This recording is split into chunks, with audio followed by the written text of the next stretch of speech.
to my film and TV channel. Hope you all stay safe and well. We've got a film today that's not overly loved. It's split in opinions. I think it's mainly due to the lead in this. I think it's a little bit unfair. I think it's alright, this.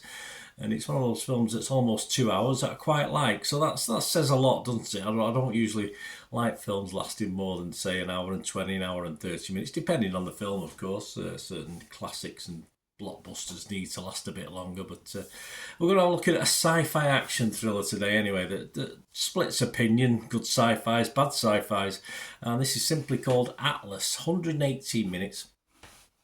I'm doing this review on the 27th of May 2024, so any comments and thoughts are at that date. It's an American finance science fiction action film directed by Brad Peyton and written by Leo Sadarian and Aaron Eli Colit. The film stars, yes, this is the lady who's causing problems. It's hard to pull off a lead in the sci-fi, I think, for a lady anyway. Some people have achieved it. I mean, you think back to Sigourney Weaver, of course, back in the day.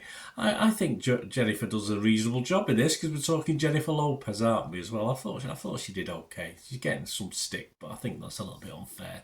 Simu Liu stars, Sterling K. Brown and Mark Strong's in this as well. It's always nice to see Mark Strong popping up here and there.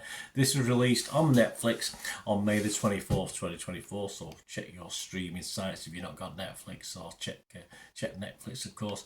What's it about? Well, it's about the Atlas is the name of the lady, of course, Atlas Shepard. She's a brilliant but misanthropic, there's a great word, data analyst with a deep distrust of artificial intelligence. Well, she's not alone there. Joins a mission to capture a renegade robot with whom she shares a mysterious past. Well, it's not so mysterious. We get to know what it is when we watch the film. But when plans go awry, her only hope of saving the future of humanity from AI is to trust it. Of course, there's good AI and bad AI. And there's a nice little poignant moment in this with the AI, which could bring a tear to an AI eye or a glass eye, that's for sure. Right, my little thoughts. As I said, I like Lopez. I think she does an okay job. Not spectacular in any way, don't get me wrong.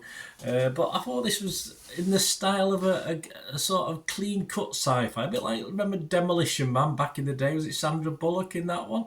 You know, that sort of thing. Yeah, I mean, Jennifer Lopez is playing that sort of futuristic Sandra Bullock role, and as I said, the Sigourney Weaver character. And I think we did those pretty well in the 80s and 90s, or certainly the 70s and 80s, these clean-cut sci-fi things. And that has the feel of this. You know, it's not got the grit of a post-apocalyptic thing that we get to see on sci-fi these days. And I like that. I don't mind that, because it's not something we see that often. There's a little bit of humour that worked for me. It made me smile and laugh a couple of times.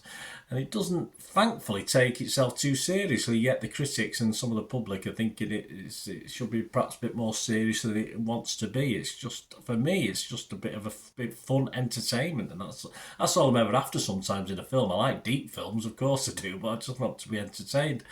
And it is an entertaining sci-fi romp, no doubt about that. So I'm not sure why the negativity. I'm not sure what people expect. We'll have a look at a couple of the critics' comments in a minute from Total Film and Empire magazine, but there's certainly a lot of worse sci-fi thrillers knocking around. It's just a matter of disengaging your brain. Enjoy, if you like Jennifer Lopez, even better. So what? And despite the runtime, as I said, of approaching 2 hours, I wasn't unhappy with the story. It was a good plot, very simple. I didn't get bored or bogged down in a dull plot. I thought it just kept going all the time. So I like this. I'm not going to rave over it. I just liked it. I just thought it was it won't live long in the memory, that's for sure. It's not Alien, don't get me. It's not Sigourney, but no, I like this. It's probably on a level with Demolition Man, something like that, which which doesn't live long in the memory, but I do remember it. So I'll probably watch it again one day if I ever get a chance. So I will be fresh on Rotten Tomatoes. I've got to be positive. I was doing Metacritic, and I'm going to give this my good watchable 6 out of 10. I'm not going to go mad, as I said, but 6 out of 10.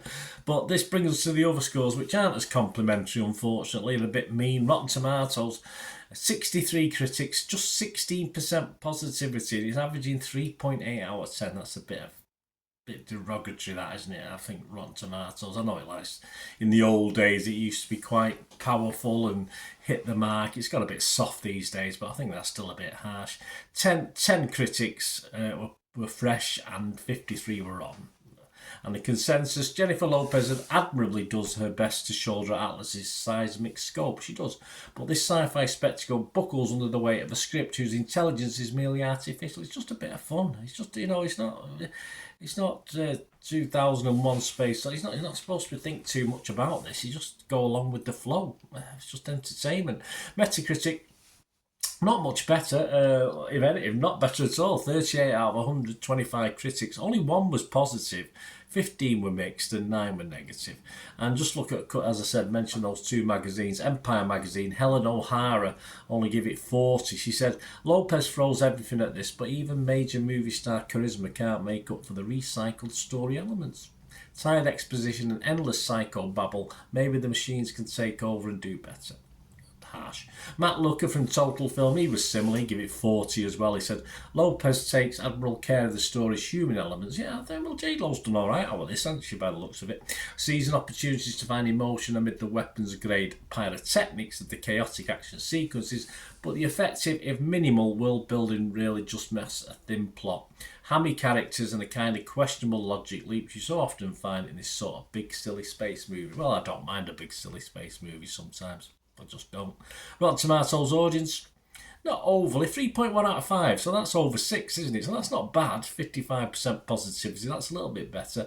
And even Internet Movie Database has jumped up a 0.1 of a place. It was 5.6 yesterday when I first started to put the script together. It's now 5.7 a day later with another 3,000 scores and reviews. So it's getting there, it's getting to the 6 out of 10. So like me, some people just accepted the faults and gone with the flow.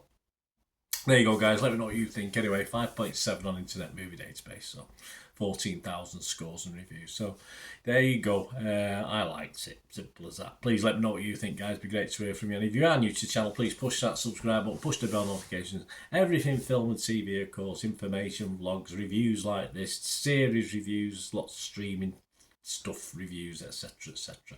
So jump on board, and if you do check through the channel, if you do try and find other things, you will see stuff on my football team, Manchester City, as well. So any interest in that, or if you know somebody who might be, give them a kick in my direction. Always very, very welcome. And of course, if you are interested or you enjoy what I try and do as an organisation or an individual, you're interested in sponsoring or supporting the channel in some way, I'm always open to have a chat and see what I can do for you as well. That'll be absolutely brilliant. And you can contact me through YouTube, of course, through direct message, or one of my social media outlets. I'm on X and TikTok at the same address, at Bernard_Deneen, and I'm on Facebook at Bernard_Deneen. And you can email me direct as well. So let's have a chat if you want to sort of get involved and sort of go along and get involved with me. That'd be fantastic. It's always worth having a little talk, isn't it? Hope you enjoyed that, guys. Anyway, let me know your thoughts on this if you get to watch it. Thanks for watching. Until we meet again, that's one thing, don't I? Please stay safe, everyone. Bye for now.